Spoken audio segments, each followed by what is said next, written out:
The very first chapter that I am going to start today is vector. Vector एक बहुत important chapter है क्योंकि इसका application सारे दूसरे चैप्टर्स में होता है. ओके, तो वेक्टर को समझने से पहले हम समझते हैं what is physical quantity. Sir, physical quantity आम भाषा में कहें तो ये होता है कि हम जिस चीज को मेजर कर सकते हैं, जिस चीज को नाप सकते हैं, that is your physical quantity. Things which can be measured is called physical quantity. जिस चीज को भी, अब हम किस चीज को नापते हैं, लाइक मास है ना, वेट,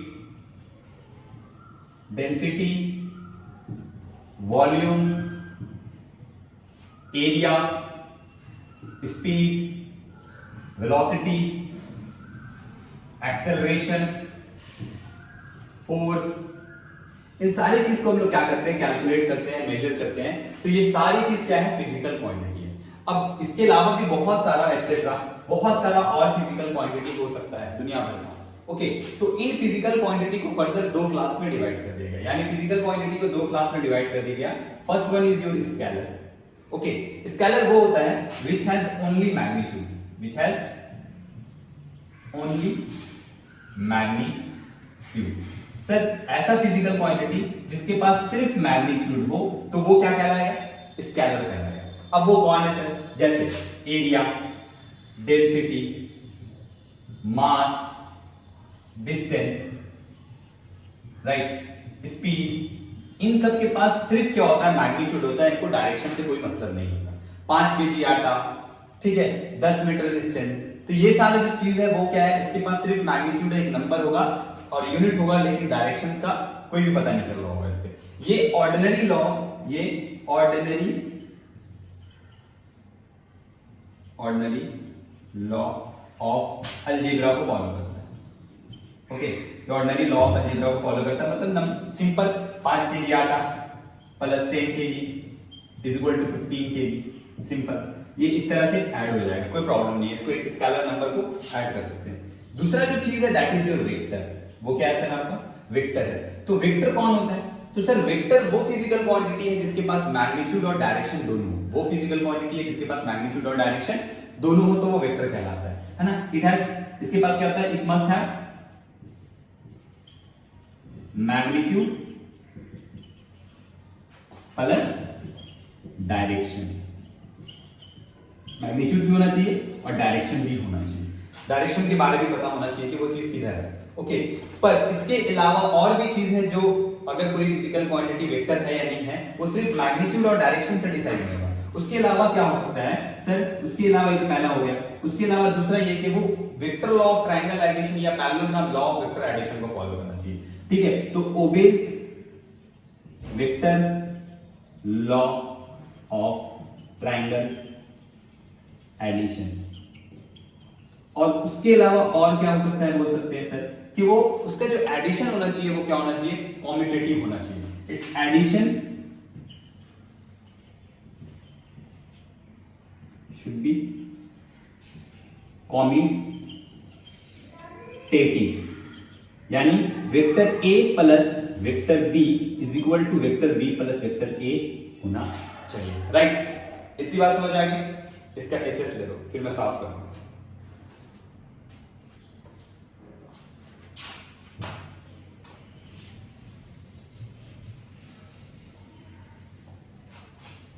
अब बात करते हैं कि वेक्टर को रिप्रेजेंट कैसे किया है. Representation of vector, representation of vector, feel representation of vector. Vector को रिप्रेजेंट कैसे करते हैं, तो वेक्टर को रिप्रेजेंट करते हैं हम लोग एक डायरेक्टेड लाइन सेगमेंट से. कैसे, किस तरह, एक डायरेक्टेड लाइन सेगमेंट से हम इसको रिप्रेजेंट कर सकते हैं, जिसमें ये लाइन जो है ये मैग्नीट्यूड को बताता है, वेक्टर के मैग्नीट्यूड को शो करता है, और ये डायरेक्शन को शो करता है, ये डायरेक्शन को शो करता है. इसको हम लोग हेड ऑफ द वेक्टर भी बोल सकते हैं. और ये आपका क्या हो गया, वेक्टर का टेल हो गया. ओके, सपोज एक ब्लॉक है, इस ब्लॉक पे एक बच्चा इधर फोर्स लगा रहा है, इधर टांग रहा है, और एक बच्चा इधर टांग रहा है. ओके, अब इन दो, इसको वेक्टर फॉर्म में, ये क्या फोर्स का वेक्टर है, तो ये दो वेक्टर को देख करके तुम समझ सकते हो कि बॉडी किधर मूव करने वाला है, वो उधर जाएगा या इधर जाएगा. ये बात कैसे मालूम चलेगा, तुमको दिख रहा है एक वेक्टर का जो लेंथ है, length of the vector gives you what, magnitude. कि हमको वेक्टर का जो लेंथ होता है वो मैग्नीट्यूड देता है. तो यहां पर जो तुमको ये F1 फोर्स सपोज और ये F2, कोई इधर टांग रहा है कोई इधर टांग रहा है, तो इन दोनों में जो मैग्नीट्यूड है वो किसका ज्यादा है, इसका है. इसका लेंथ ज्यादा है, इसका मैग्नीट्यूड इट्स मींस ज्यादा है, इसका मतलब ब्लॉक इधर मूव करेगा, यानी कि F1 is greater than F2, right. तो मैं ऐसे समझ जाओ कि हाँ सर F1 ज्यादा है F2 से, तो ये वेक्टर का रिप्रेजेंटेशन हो गया। अगर हम तुमसे ये कहते हैं कि एक बॉल है जिसको हम वर्टिकली अपवर्ड फेंकते हैं, ठीक है, तो अगर वो बॉल जा रहा है तो उसका वेलोसिटी का वेक्टर हम ऐसे ड्रॉ करें, 1, फिर हम वेलोसिटी वेक्टर 2, फिर वेलोसिटी वेक्टर ये, और फिर वेलोसिटी वेक्टर। तो इससे तुम क्या समझ रहे हो, ये अगर वेलोसिटी का वेक्टर है तो यहां पर वेलोसिटी का जो मैग्नीट्यूड है वो ज्यादा है, फिर मैग्नीट्यूड क्या हो गया, कम हो गया, फिर मैग्नीट्यूड और कम हो गया, और फाइनली यहां पर क्या हो गया, 0 हो गया। अब बॉल नीचे आ रहा है सपोज, तो बॉल जब नीचे आ रहा होगा तो ये हम वेक्टर को दिखला रहे हैं, ठीक है।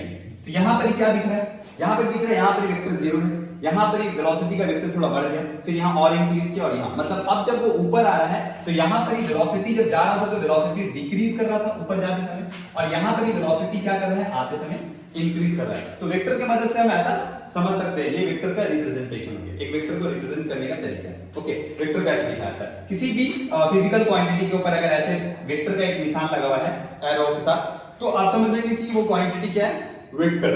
ओके, चलो इसे भी साफ करते हैं।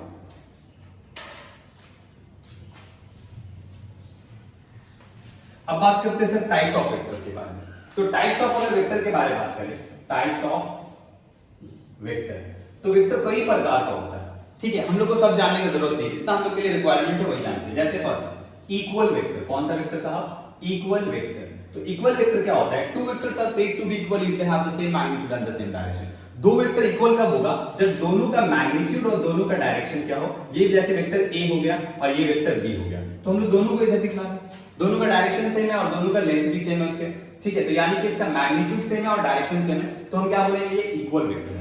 सर दो वेक्टर अनइक्वल वेक्टर क्या होता है सर, अनइक्वल वेक्टर, तो अनइक्वल वेक्टर में सर क्या हो सकता है कि उसका मैग्नीट्यूड और डायरेक्शन दोनों में फर्क हो सकता है, जरूरी नहीं कि उसका मैग्नीट्यूड सेम रहे। तो ये जैसे हो गया, ये ए वेक्टर हो गया और ये बी वेक्टर हो गया, तो ये दोनों क्या हो गया तुम्हारा, अनइक्वल वेक्टर है, क्योंकि इनका मैग्नीट्यूड तो सेम है लेकिन डायरेक्शन सेम नहीं है। और ऐसा भी हो सकता है कि दोनों का मैग्नीट्यूड भी इक्वल ना हो, ऐसा भी हो सकता है अनइक्वल वेक्टर के लिए, ठीक है। तीसरा वेक्टर ले लेते हैं सर, इक्वल वेक्टर हो गया, अनइक्वल वेक्टर हो गया, को इनिशियल वेक्टर। कौन सा वेक्टर, को इनिशियल वेक्टर। को इनिशियल वेक्टर किसे कहते हैं सर, जिसका इनिशियल पॉइंट सेम है, सब स्टार्ट किस जगह से हो रहा हो, एक ही जगह से हो रहा हो, ये कैसा सर, को इनिशियल वेक्टर हो गया। ओके सर, को प्लानर वेक्टर, तो को प्लानर वेक्टर क्या होगा, को प्लानर वेक्टर सर जो एक ही प्लेन पे हो, जैसे ये एक प्लेन पे सारा क्या हो सर, सारा वेक्टर जब एक ही प्लेन पे होगा तो उसे क्या कहेंगे, को प्लानर वेक्टर बोलेंगे, राइट। तो ये को प्लानर वेक्टर हो गया। उसके अलावा और क्या हो सकता है, तो उसके अलावा और हो सकता है 5वां नंबर पे नेगेटिव वेक्टर। कौन सा vector, negative vector. Negative vector क्या होगा सर, जैसे ये मान लेते हैं ए वेक्टर है, ये ए वेक्टर है, तो ठीक उसका उल्टा बना देते हैं, ठीक है, ये इसका उल्टा बना दिए तो ये माइनस ए हो गया, मतलब ये नेगेटिव वेक्टर हो गया। किसी भी वेक्टर का नेगेटिव वेक्टर बनाना है, ठीक, उसको पलट दो तो वो उसका क्या हो जाएगा, नेगेटिव वेक्टर हो गया। उसके अलावा और वेक्टर ले सकते हैं, position vector, position vector, position vector, ये इंपॉर्टेंट वेक्टर है। एक ऐसा वेक्टर जिसका जो इनिशियल पॉइंट हो वो 0,0,0 हो, ठीक है, इसका इनिशियल पॉइंट मेरे को पता हो, जैसे ऐसा ले लेते हैं, ये मेरा एक्स एक्सिस, ये मेरा वाई एक्सिस और ये जेड एक्सिस। तो एक वेक्टर जिसका इनिशियल पॉइंट क्या है, ओरिजिन है 0,0,0 है, तो ये वेक्टर क्या कहलाएगा, पोजीशन वेक्टर। ये आर वेक्टर क्या है, ये इसका नाम दे दो ओ ए, इस पॉइंट तक आया है ओ ए, तो ओ ए वेक्टर और आर वेक्टर क्या है, पोजीशन वेक्टर है। ये क्या है आपका पोजीशन वेक्टर है, राइट। उसके अलावा एक बहुत इंपॉर्टेंट वेक्टर है, that is unit vector. Unit vector 7वां number, unit vector, unit vector. सारे वेक्टर को कैसे रिप्रेजेंट करते हैं, हम वेक्टर के ऊपर एक एरो का निशान देते हैं, ठीक है, तो वो वेक्टर होता है। लेकिन यूनिट वेक्टर को क्या करते हैं सर, यूनिट वेक्टर का एक खास बात है, जैसे ये ए है तो यूनिट वेक्टर को दिखाते हैं कैप से, अगर किसी के ऊपर कैप लगा हुआ है that is your unit vector. Unit vector के लिए फार्मूला होता है vector a by magnitude of a, तो मेरे लिए बस ये फार्मूला याद रखो, यूनिट वेक्टर का फार्मूला होता है vector a by magnitude of a। इसका मैग्नीट्यूड क्या होता है, its magnitude is always 1, its magnitude is always 1 unit, इसका मैग्नीट्यूड 1 होता है एंड इट गिव्स डायरेक्शन। और ये क्या देता है साहब, डायरेक्शन देता है, इट गिव्स डायरेक्शन देता है। इसके बारे में हम फर्दर बहुत सारा बात करेंगे। तो ये कुछ वेक्टर है जो तुमको दिमाग में रखना है। हाँ, पैरेलल वेक्टर और भी बात कर सकते हैं sir, parallel vector, parallel vector, दो वेक्टर पैरेलल है, इसका मतलब क्या होगा सर, दोनों का डायरेक्शन क्या हो गया, सेम हो गया, तो ये पैरेलल हो गया। एंटी पैरेलल तो एक दूसरे के अपोजिट हो जाएगा, ये वेक्टर ए हो गया, ये वेक्टर बी हो गया, ठीक है, पैरेलल वेक्टर। इसका बेसिस ले लो,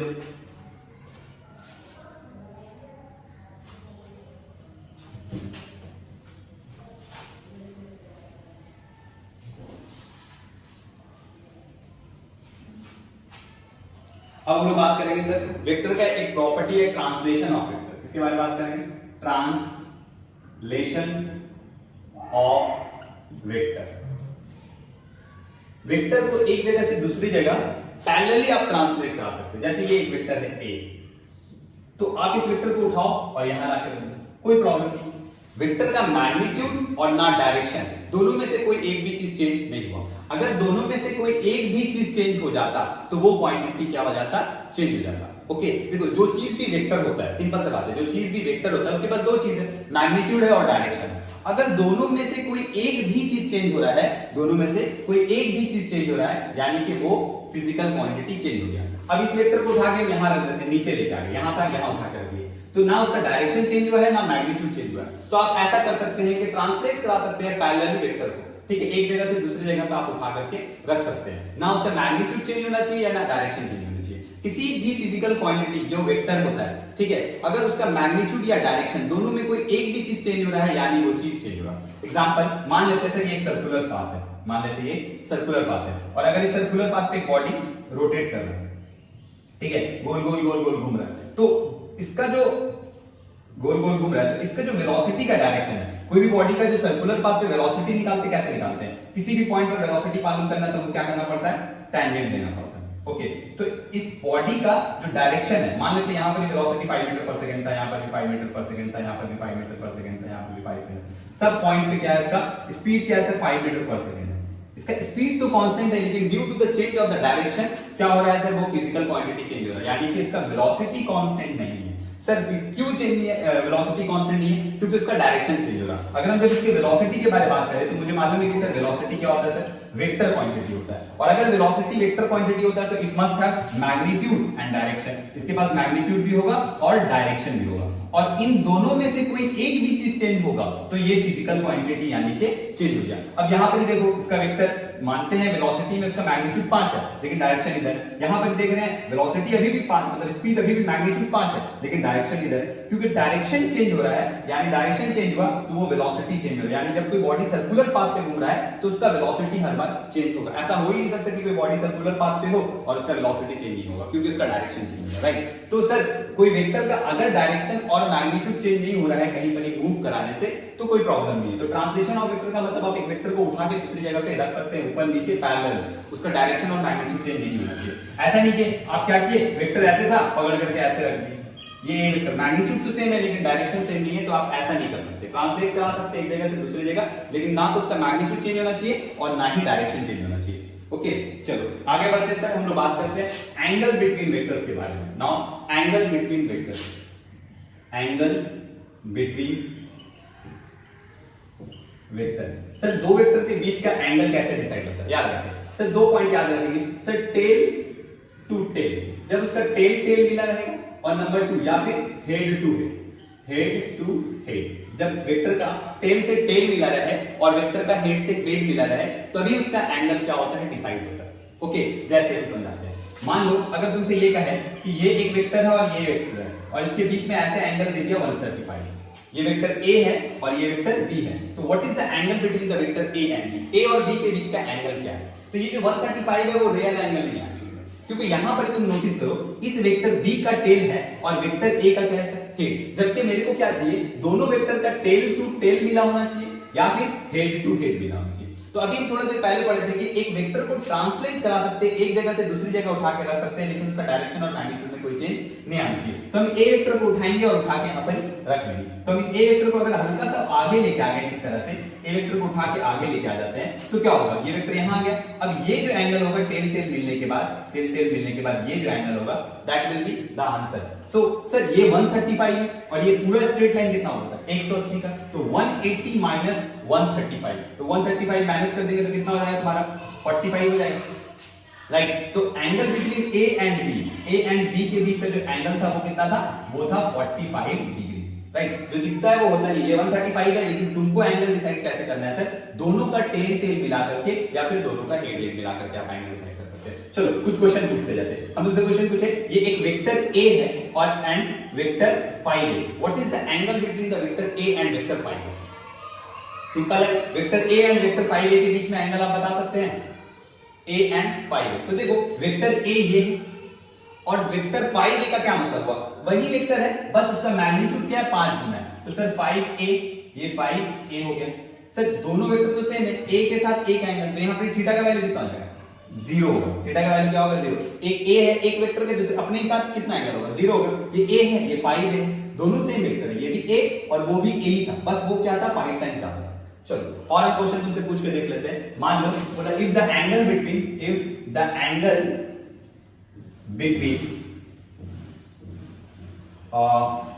वेक्टर 2a and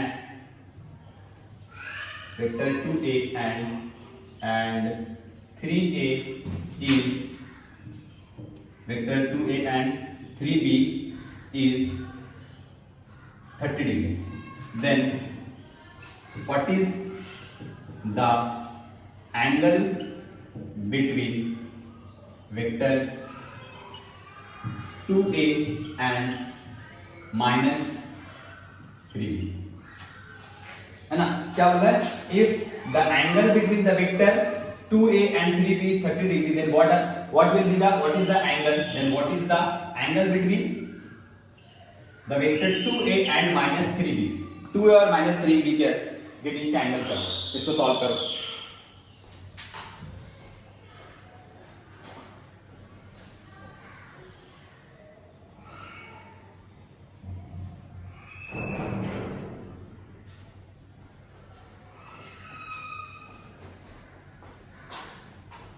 सिंपल नहीं बना, देखो this is your vector 2a, suppose vector 2a, angle if the angle between vector 2 and 3b, this is your vector 2a and this is your angle vector 3b, and the angle between 2 and b is 30 degree. So what is the angle between the 2a and minus 3b? So this is your 3b, so minus 3 will be what, this is your minus 3b vector. So angle between 2a and 3b is 30 degree, and angle between 2a and minus 3 will be what, 150 degree, right? ठीक है। अच्छा, दो vector के बीच का जो angle होता है वो ऑलवेज क्या होगा, 0 से बड़ा और 100 या फिर 0 से बड़ा और 180 से छोटा, मतलब theta is always less than and equal to 180 and greater than equal to 0 degree and less than equal to 180। या तो वो क्या होगा, 0 होगा, या उससे बड़ा होगा, या तो 180 से छोटा होगा, या 180 के इक्वल होगा, राइट। ये थीटा दो वेक्टर के बीच का एंगल हो सकता है। आई होप वेक्टर के एंगल्स निकालना, ठीक है। इस तरह से वेक्टर का एंगल निकालेंगे, जब दो वेक्टर का टेल टेल मिला रहे या दो वेक्टर का हेड हेड मिला रहे, तभी आप दो वेक्टर के बीच के एंगल को डिसाइड कर सकते हैं, ठीक है। चलो इसको मिटाते हैं।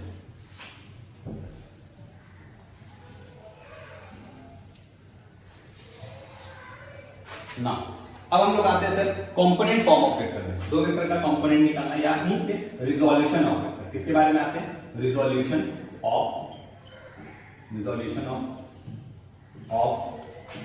Vector, right. तो रिजोल्यूशन ऑफ वेक्टर के अगर बात करें तो आप इसको आसानी से रिजॉल्व कर सकते हैं, समझते हैं। मान लो ये एक ब्लॉक है, ये एक ब्लॉक है। अब एक बच्चा इसको F न्यूटन के फोर्स से इधर टांग रहा है, जो एंगल बना रहा है सपोज 30 डिग्री विथ हॉरिजॉन्टल, ठीक है। तो ये जो F न्यूटन या वैल्यू ले लेते हैं, चलो एक बच्चा है जो इसको 20 न्यूटन से क्या कर रहा है, इस तरफ टांग रहा है, ठीक है।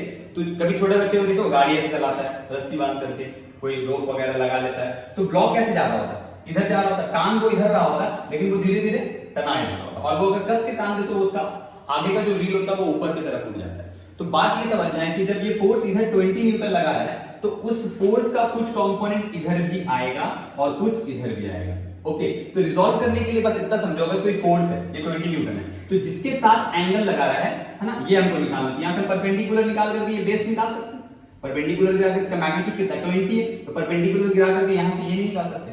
तो ये क्या होगा, तुम ऐसे याद करो, अगर ये 20 है तो ये होगा 20 cos 30, यानी with angle cos theta and without angle ये हो जाएगा 20 sin 30, without angle sin theta. इसके साथ एंगल बना रहा था, तो ऐसे याद रखेंगे, with angle cos theta without angle sin theta, with angle cos theta without angle sin theta, यानी ये हो जाएगा 20 cos 30 कितना होता है, √3/2, यानी 10 √3 न्यूटन, राइट। और ये हो जाएगा तुम्हारा 20 sin 30 होता है 1/2, कैंसिल करेंगे एंड दैट इज 10 न्यूटन। मतलब कि सर इस ब्लॉक पे एक फोर्स इधर लगा 10√3 न्यूटन का और एक फोर्स ऊपर की तरफ लगा 10 न्यूटन का। जब ये 20 न्यूटन लग रहा था तो अगर हम इसको दो डायरेक्शन में रिजॉल्व करते हैं x एंड y में, ये दोनों जो x और y रिजॉल्व कर रही है दोनों एक दूसरे से परपेंडिकुलर है, तो ये कितना हो गया 10√3 और 10 न्यूटन का फोर्स आ गया। जैसे और भी इमेजिन कर सकते हैं, मान लो ये एक ब्लॉक है, ये एक बॉल है, इस पे एक बच्चा इधर फोर्स लगा रहा है F, ठीक है, making an angle theta with this direction.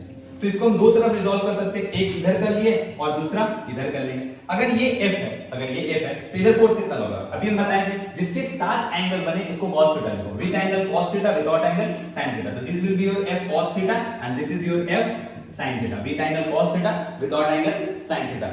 F cos theta and F sin theta, very simple, F cos theta F sin theta. चलो हम एक क्वेश्चन देते हैं इसको भी। तो मैंने तुम्हें ये समझा दिया कि किसी भी दो वेक्टर को रिजॉल्व कैसे किया जाता है, with angle cos theta without angle sin theta. बहुत सिंपल सा लॉजिक है, विद एंगल cos थीटा जिसके साथ एंगल बना रहा होगा उधर cos थीटा डाल देंगे उस वेक्टर के मैग्नीट्यूड के साथ, और विदाउट sin मतलब जिसके साथ एंगल बने cos थीटा, जिसके साथ एंगल नहीं बने sin थीटा। Very simple. यहां पे दो क्वेश्चन मैंने लिया है, जरा देखो। Resolve horizontally and vertically a force 8 Newton which makes an angle of 60 degree with the horizontal. Question क्या है? वेरी सिंपल है, तुम लोग इसको आराम से सॉल्व कर सकते हो। रिजॉल्व हॉरिजॉन्टली, पहला का सॉल्यूशन अगर तुमको दिखाएं, पहला को बना लेते। Resolve horizontally and vertically a force 8 newton है which makes an angle 60 degree with the horizontal. एक फोर्स है 8 न्यूटन, मान लो ऐसे कोई ब्लॉक होगा जिस पे 8 न्यूटन का फोर्स लग रहा है और वो कितना एंगल बना रहा है? हॉरिजॉन्टल लाइन किसको बोलते हैं? जो सोया हुआ रहता है। तो ये हॉरिजॉन्टल लाइन किसके साथ एंगल बना रहा है? 60 डिग्री। और ये तुम्हारा क्या हो गया? वर्टिकल लाइन, ये हॉरिजॉन्टल लाइन। क्या बोल रहा है सर? रिजॉल्व करना है उसको हॉरिजॉन्टली एंड वर्टिकली। अगर ये 8 न्यूटन है तो ये हॉरिजॉन्टल हो रहा है और ये वर्टिकल हो रहा है, तो ये 8 है तो इधर कितना होगा? तो अभी तुमको सिखाया था क्या? With angle cos theta without angle sin theta. तो ये 8 है तो ये कितना हो जाएगा साहब? 8 cos 60, राइट। और ये कितना हो जाएगा सर आपका? 8 sin 60। अब तुम इसको हॉरिजॉन्टली और वर्टिकली तो इसको सॉल्व कर लो, सिंपल है सर। ये 8 sin 60 है तो 8 को 8 लिखेंगे और sin 60 का वैल्यू कितना होगा? √3/2। So answer will be 4√3। ये क्या आ गया सर? वर्टिकली आ गया इतना न्यूटन। और इधर कितना लगेगा? 8 cos 60 का वैल्यू 1/2, कैंसिल करेंगे and this will be your 4 Newton. तो सर मेरा हॉरिजॉन्टली कितना आ रहा है? 4 न्यूटन और वर्टिकली कितना आ रहा है सर? 4√3 न्यूटन। वेरी सिंपल, पहला सॉल्व हो गया, पहला काम खत्म। अब दूसरा देखो क्या बोल रहा है? Resolve a weight 10 newton in two direction. दो डायरेक्शन में तोड़ना है। Resolve a weight 10 newton in two direction are parallel and perpendicular to the slope incline 50 degree to the horizontal. चलो इसको बनाते हैं, पहले नीचे वाला को मिटा देते हैं, एसएस लेना है ले लो। चलो आते हैं सर दूसरा क्वेश्चन में। तुम क्या बोल रहा है? Resolve a weight of 10 newton. एक 10 न्यूटन का वेट है, ठीक है, two direction which are parallel and perpendicular to slope. मतलब यहां पर मान लो एक ब्लॉक रखा हुआ है जिसका वेट कितना है साहब? जिसका वेट है 10 न्यूटन है, सिंपल है, जिसका वेट 10 न्यूटन है। अब इसको बोल रहा है इसको दो डायरेक्शन में तोड़ो which is parallel and perpendicular to the slope. ये जो स्लोप है उससे एक पैरेलल टूटना चाहिए यानी इधर आना चाहिए, राइट, और एक परपेंडिकुलर आना चाहिए यानी इधर आना चाहिए। मतलब हम लोग को वेट पैरेलल बताना है और वेट परपेंडिकुलर बताना है। तो वेट पैरेलल कितना आएगा और वेट परपेंडिकुलर कितना आएगा? और ये वाला एंगल इंक्लाइंड एंगल 30 डिग्री दे रहा है। वाओ, ये 30 डिग्री दे रहा है। अगर हम इस लाइन को पूरा ऐसे वर्टिकली यहां पे ड्रॉप करें तो ये इसके साथ कितना बना रहा है? 90 डिग्री। ये एक ट्रायंगल बन रहा है, ये 90, ये 30, 90 और 30 120, तो ये कितना होगा? 60। और अगर ये 60 है तो ये कितना हो जाएगा बच्चा? ये 30 हो जाएगा, क्योंकि इन दोनों के बीच का एंगल कितना है? 90। अभी जो हम रिजॉल्व कर रहे हैं वो दोनों वेक्टर जो दो डायरेक्शन में टूट रहा है वो दोनों एक दूसरे से कितना एंगल बना रहा है? 90 डिग्री। ये 30 है और ये वाला कितना था मेरा? ये फोर्स कितना, वेट कितना था हमारा? 10 न्यूटन। तो अगर ये 10 है तो ये वाला जो पैरेलल आ रहा है वो कितना होगा? 10 cos 30, क्योंकि इसके साथ एंगल बना रहा है और इसके साथ एंगल नहीं बना रहा है तो इसके साथ कितना आ जाएगा? 10 sin 30। अब बाकी तुमको सॉल्व करना तो आता ही है। 10 cos 30 का value √3/2, so it will be 5√3 Newton and यहां पर ये आ गया 10 sin 30, तो 10 into 1/2 and that is 5 Newton only. तो ये आ गया 5 न्यूटन सर। मतलब सर W पैरेलल जो आ रहा है वो 5 न्यूटन आ रहा है और W परपेंडिकुलर जो आ रहा है that is 5√3 Newton. Simple logic समझ आया? बहुत सिंपल है। चलो इसका भी एसएस ले लो, मिटा इसको।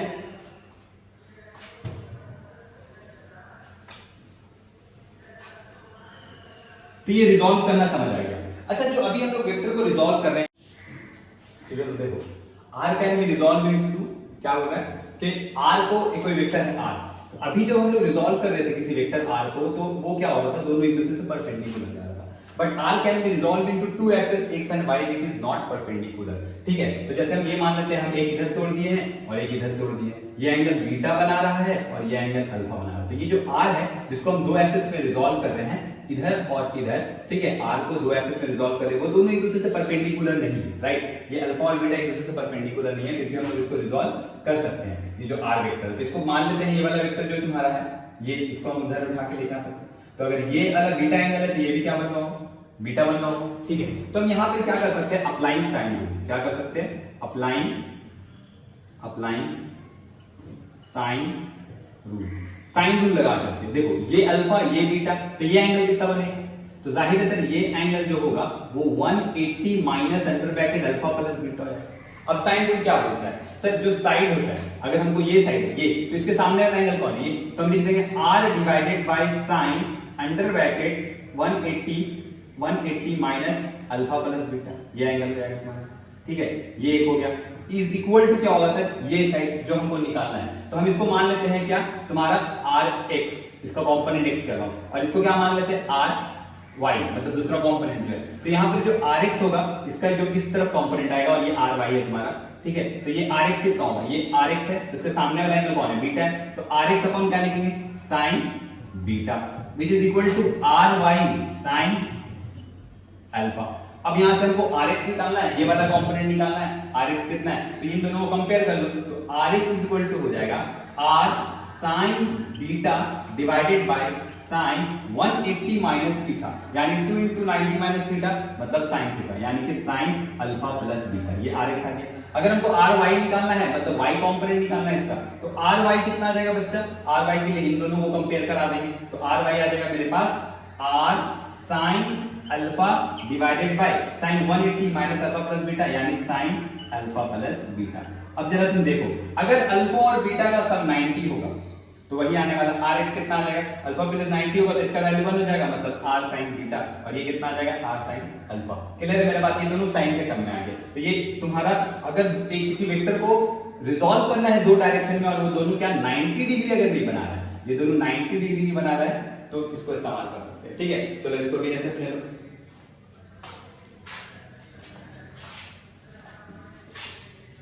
अब हम आते हैं vector law of triangle addition में, कहां आएंगे, vector law of triangle addition. थोड़ा इन भर लेते बच्चों,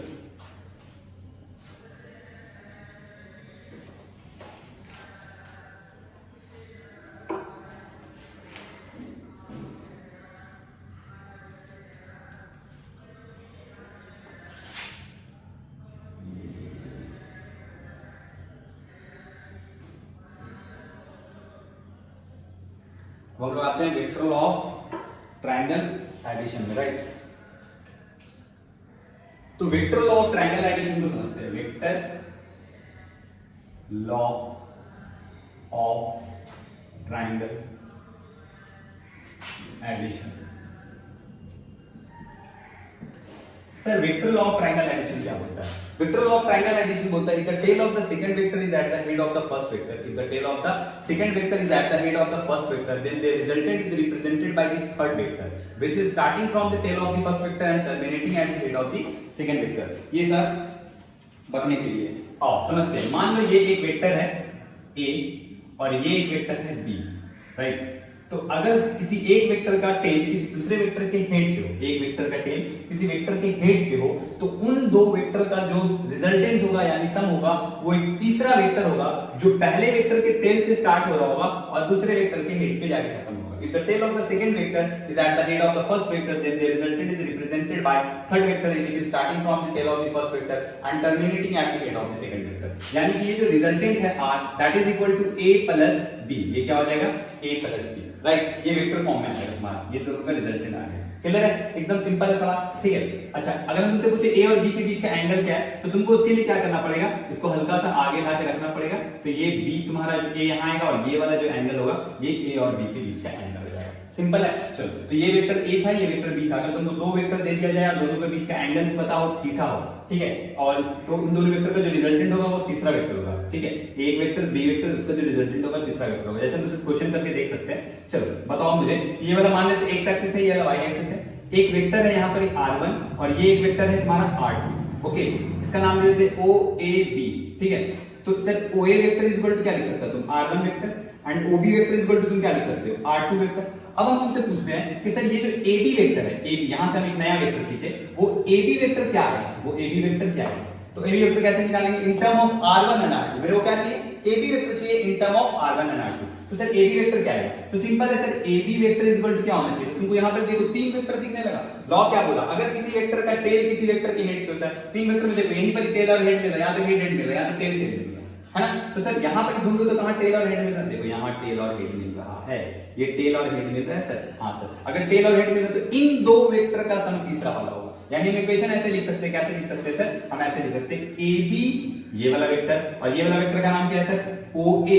इन दोनों वेक्टर का सम कौन है, तीसरा वेक्टर है, and that is equal to O B. तो सर ए बी कितना आ जाएगा सर, आपके पास ए बी आ जाएगा ओ बी माइनस ओ ए, कितना आ जाएगा ओ बी माइनस ओ ए। सिंपल है सर, ओ बी कितना था मेरा R2 था और ओ बी ओ ए कितना था सर, R1 था, यानी ए बी कितना आ गया मेरे पास R2 minus R1।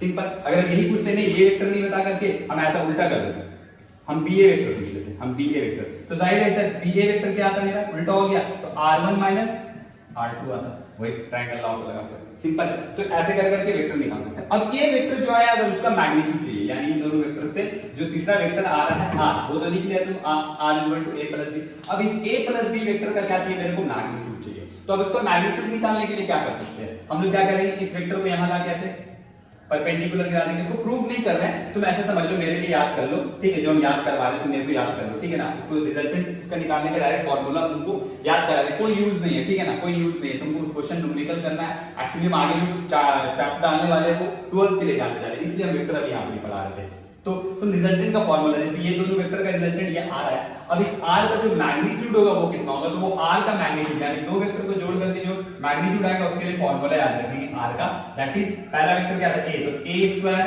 Plus b square plus 2ab cos theta, क्या याद रखेंगे, r का मैग्नीट्यूड कैसे निकालेंगे, रूट ओवर a स्क्वायर, ठीक है। यही पैरेललोग्राम लॉ के लिए भी यही होगा और triangle law of vector addition के लिए भी यही होगा। तो root over a square plus b square plus 2ab cos theta, दो वेक्टर का रिजल्टेंट r है और उसका ये r, और उसका जो मैग्नीट्यूड होगा वो कैसे निकलेगा, root over a square plus b square plus 2ab cos theta, root over a square plus b square plus 2ab cos theta. ये फार्मूला रट के रखो, a स्क्वायर पर where theta is angle between the vector a and b, where theta is angle between the vector a and b। Theta क्या है, theta is angle between the vector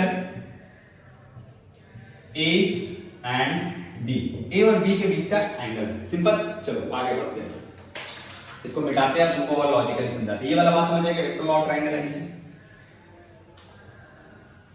अब मान लो sir इसका resultant निकालने के लिए कैसे क्वेश्चन पूछ सकता हूं। मान लो पहला क्वेश्चन ऐसे करके बोला, मान लो ये एक ब्लॉक है, ठीक है, उस पे एक फोर्स इधर लग रहा है 10√3 न्यूटन का और एक फोर्स इधर लग रहा है 10 न्यूटन का, ठीक है, एक फोर्स लग रहा है 10 न्यूटन का, एक लग रहा है 10√3 न्यूटन का, दो फोर्स दे देते हैं, दोनों वेक्टर है। याद रखें दो वेक्टर का जब भी रिजल्टेंट निकालना है फॉर्मूला ऐसे नहीं जोड़ देंगे, दो वेक्टर जिसको वेक्टर नहीं आता हो कैसे जोड़ देगा, 10√3 न्यूटन प्लस 10 न्यूटन और आंसर बोल देगा, पर वो गलत है। सर वेक्टर को जोड़ना है तो आपको vector law of triangle addition से जो मैग्नीट्यूड का फॉर्मूला बताया गया that is root over a square plus b square plus 2ab cos theta, वैसे लगाना है। a b की जगह इसको मान लो f1 है और ये क्या है सर आपका f2 है, तो इसमें जो टोटल फोर्स लग रहा होगा ये f1 है और वो f2 है, तो टोटल फोर्स जो इस ब्लॉक पे लग रहा है, इस ब्लॉक पे जो टोटल फोर्स लग रहा होगा वो कितना होगा। तो सर उसके लिए हमको f नेट निकालने के लिए क्या करना पड़ेगा, ये फॉर्मूला लगाना पड़ेगा।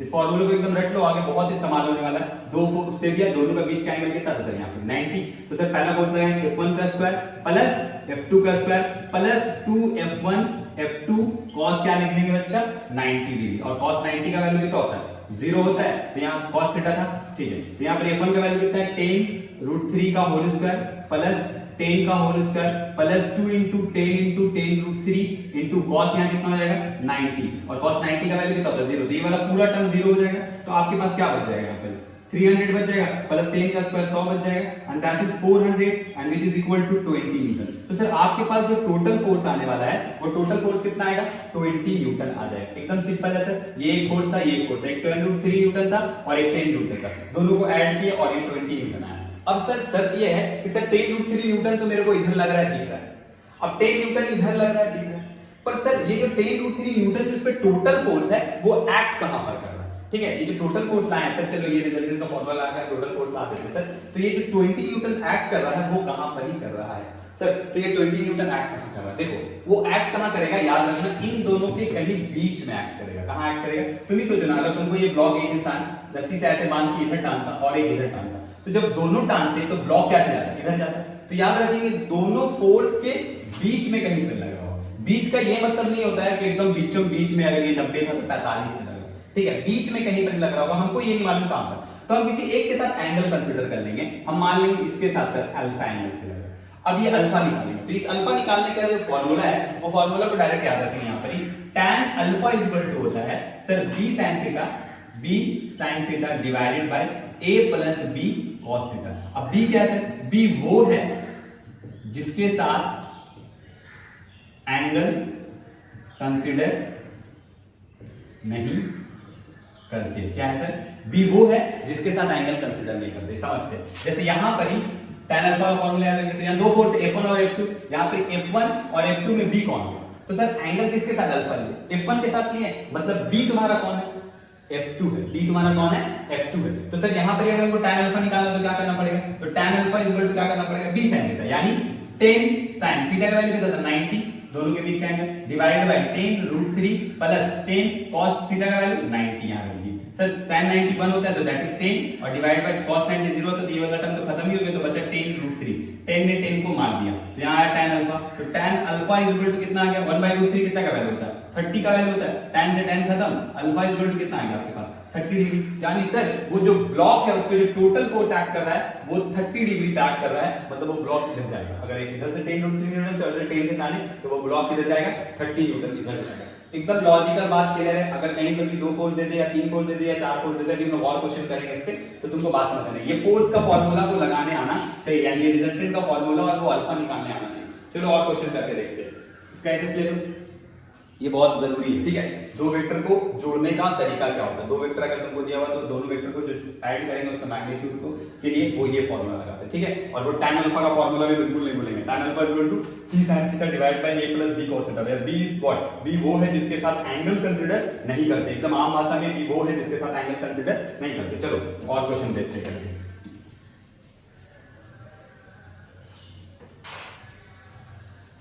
मान लो ये एक ब्लॉक था, ये एक ब्लॉक था, बॉल था, इस पे एक लड़का इधर लगाया फोर्स, एक लड़का इधर लगाया, ये भी 10 न्यूटन लगा दिया, ये भी 10 न्यूटन लगाया, और इन दोनों के बीच का एंगल कितना था? 60 डिग्री। कितना था साहब? 10 से ये टाना, 10 से ये टाना, ठीक है। तो 10 से ये टान रहा है, 10 से, तो इस पर टोटल फोर्स कितना लगा? तो ऐसे मत बोलते ना 10 न्यूटन प्लस 10 न्यूटन 20 न्यूटन, गलत हो जाएगा सर। दो वेक्टर है उसको जोड़ने के लिए क्या होगा? जब F नेट जो आएगा उसके लिए फॉर्मूला क्या बनेगा बोलो? 10 का स्क्वायर F1 का स्क्वायर प्लस दूसरा भी जब 10 है तो 10 का स्क्वायर, फिर 2 into F1 into F2 मतलब a square plus b square plus 2ab, यानी 2 into 10 into 10। और cos कितना का वैल्यू सर? यहाँ 60 है तो यहाँ cos 60 डाल देंगे, तो रूट ओवर 10 का स्क्वायर कितना हो जाएगा तुम्हारा? 100 प्लस 2 into 100 into cos 60 का वैल्यू 1/2 ने 1/2 को मार दिया तो आ गया रूट अंडर 300 न्यूटन, लगभग 70 पॉइंट समथिंग। तो सर ये 300 न्यूटन। अब ये फोर्स जो लग रहा है वो लग कहां पर?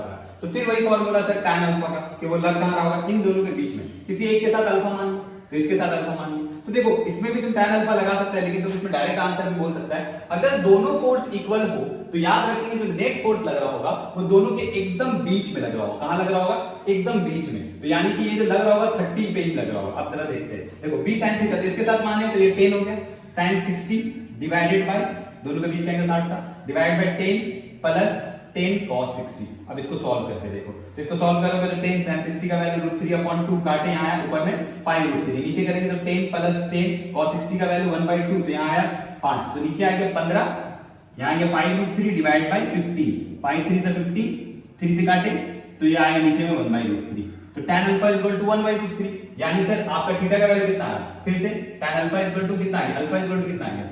30 डिग्री। क्या मेरा बात समझ आ रहा है? ये काटे ना 1/√3 आए, तो सर अल्फा का वैल्यू कितना है? 30 डिग्री, यानी सर 30 डिग्री पर इस पे टोटल फोर्स लग रहा होगा। चलो और क्वेश्चन करके देखते हैं, सिंपल है, मिटाते हैं। चलो मान लेते हैं एक साथ तुमको 2 फोर्स दे दिया, ऐसे करके 2 नहीं 3 फोर्स दे दिया। मान लेते हैं ये एक ब्लॉक है, बोला इस ब्लॉक पे या ये एक्स एक्सिस, ये वाई एक्सिस, ये एक्स एक्सिस, ये वाई एक्सिस, ठीक है। इस पे एक फोर्स लग रहा है इधर 37 डिग्री पर 20 न्यूटन का, ठीक है, इधर एक फोर्स लग रहा है 53 डिग्री पर 30 न्यूटन का, और इधर एक फोर्स लग रहा है इसके साथ फिर 37 डिग्री 15 न्यूटन का। बोल रहा है बताओ इस ब्लॉक पे टोटल नेट फोर्स कितना लग रहा है। ठीक है, क्वेश्चन दिख रहा है 20 न्यूटन, 30 न्यूटन और 15 न्यूटन। कैलकुलेट करो the total force acting on this block. इस ब्लॉक पे टोटल फोर्स कितना लग रहा है। तो इसको बनाने का एक तरीका है कि सारे फोर्स को क्या करो, रिजॉल्व कर दो। क्या तुम इसको रिजॉल्व कर सकते हो? ये 20 है तो इसको दो तरफ तोड़ दो, एक इधर ब्रेक कर दो और एक ऊपर की तरफ ब्रेक कर दो। पहले साथ को रिजॉल्व कर दो। तो अगर ये 20 है तो इधर कितना आ रहा होगा 20 cos 37 और ऊपर कितना आ रहा है बच्चा 20 sin 37। आना बोलो, है ना। अच्छा सर इसको रिजॉल्व करें तो ये 15 है तो इधर कितना बनेगा विद एंगल cos थीटा, यानी नीचे बनेगा 15 cos 37 और इधर बनेगा कितना 50 sin 37। फिर इसको रिजॉल्व करेंगे तो क्या आएगा सर, इधर आ जाएगा 30 cos 53 और ऊपर कितना आ जाएगा सर 30 sin 53, है ना।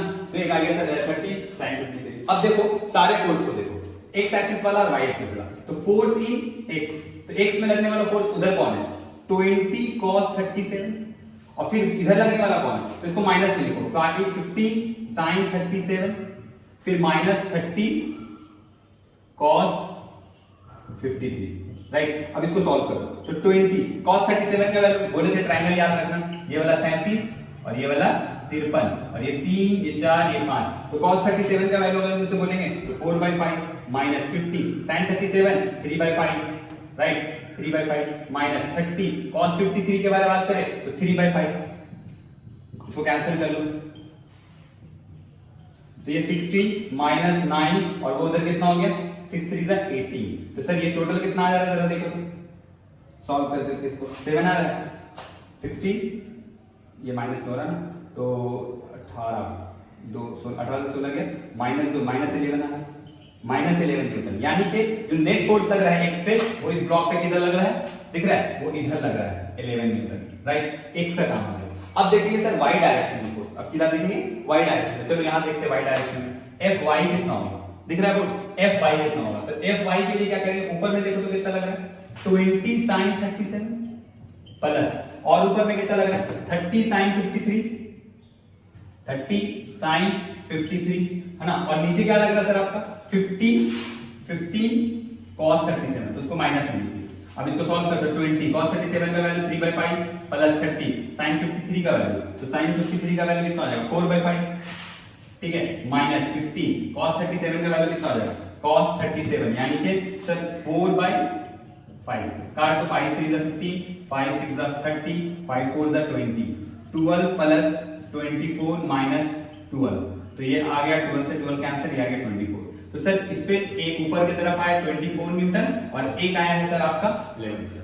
तो अब टोटल फोर्स कितना लग रहा है, तो एक दोनों को जोड़ लिया। अब दो के बीच का फोर्स तो तुमको निकालने आता ही है, सिंपल एफ नेट का फार्मूला लगा दो, रूट ओवर चले जाओ 24 का होल स्क्वायर प्लस 11 का whole square plus 2 into cos रखेंगे तो 90 दोनों के बीच का वो तो 0 हो जाएगा। बस इसको सॉल्व कर दो। सर 24 का स्क्वायर कितना होता है 576 576 और 11 कितना होता है 121, ऐड करके सॉल्व कर दो जो आ जाए 796 697, उसका रूट निकाल लो, इतना न्यूटन तुम्हारा टोटल फोर्स लग रहा है। और इन दोनों के बीच में कहीं पर ही लगेगा वो, उसको कैसे निकालेंगे tan अल्फा लगा करके, बड़ा सिंपल है। तो इतना लॉजिक तुमको करना आ गया तो तुम रिजॉल्व करना और दो वेक्टर को तोड़ करके उसका रिजल्टेंट निकालना तुमको समझ आ गया, ठीक है।